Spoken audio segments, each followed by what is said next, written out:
ergaadhaan manhoontoo hundaafuu haa geessu waraaboo har'allee nurraa gad hin ciisu jijjiirama dhufe lafa qubachiisu dorkuuf itti faata kunnuun gufachiisu.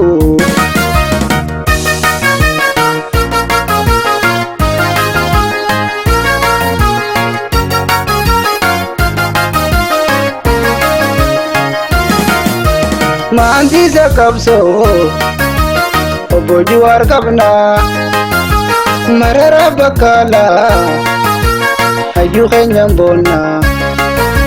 Maantiisa qabsoo obbo Jawaar qabna Lammaa fi Abiyyi hayyuu keenyan boonna. Turee jijjiirama isaan tunuu saaqe sheena huudhaaf ta'a warri karaa maqee miidiyaa hawaasaa OMN ni qabna kan sabaaf jarraaqee nu baase dukkana. Miidiyaa hawaasaa OBS qabna kan sabaaf jarraaqee nu baase dukkana.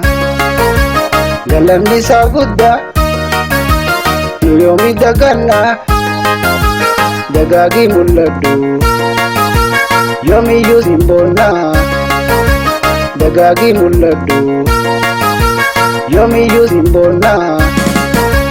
Miidiyaa hawaasaa OMN keenya ol baasee dubbata rakkoo saba keenya. Miidiyaan hawaasaa OBS keenya baay'ee nu barsiisan seenaa saba keenya. Miidiyaan Itoophiyaa miidiyaan boqqolloo taa'u dubbata tulluun ardanyoota mala nuun gabroomsan tooftaa nu baafata soba kee baree eensi dhaggeeffata.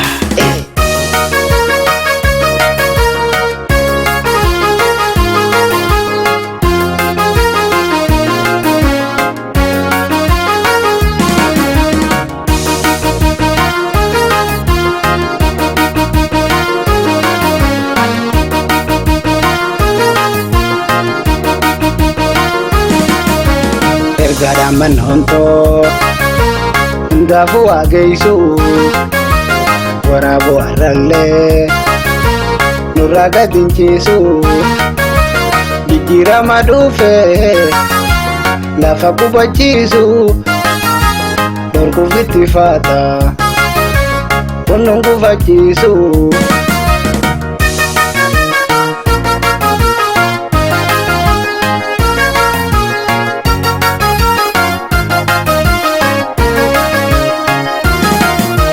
Kairoo koo jajjabee irra finarrallee shira yaadu jirti hambaan sirna haalee abbaa biraan qabdu finfinneen nu maalee fafaja'uun qabnu. Kairoo koo har'allee galata Kairoodhaa anin fitu galchee hayyoota gaggaalii isaan tunuu dhalchee waanjoo gabrummaadha hiddumaan fonqolchee ka biyyaa bahellee biyyatti nuu galchee.